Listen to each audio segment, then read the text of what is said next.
بیرحمه. من تنها چی میدونی؟ تو از اونجا که میفتی ته دنیا چی میدونی؟ تو میدونی دلم تنگه، دلم میسوزه یعنی چی؟ تب بی موقع هر لحظه، تب هر روزه یعنی چی؟ دلتنگی یعنی دل خوره، دل شور سردرد. دلتنگی یعنی لعنتی، برگرد برگرد.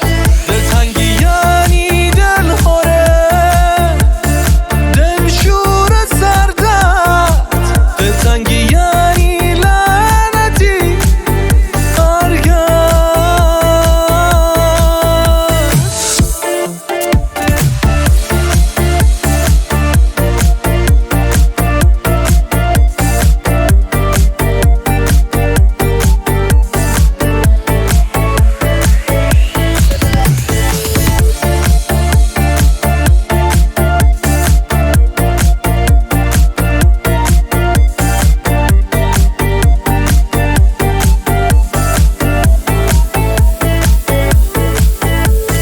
دلتنگی یعنی صبح بی انگیزه پاشی،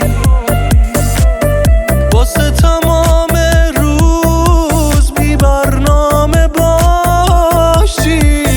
دلتنگی یعنی حرف هیچکی منطقی نیست، گاهی فقط با فکر و رویا رو به راشی.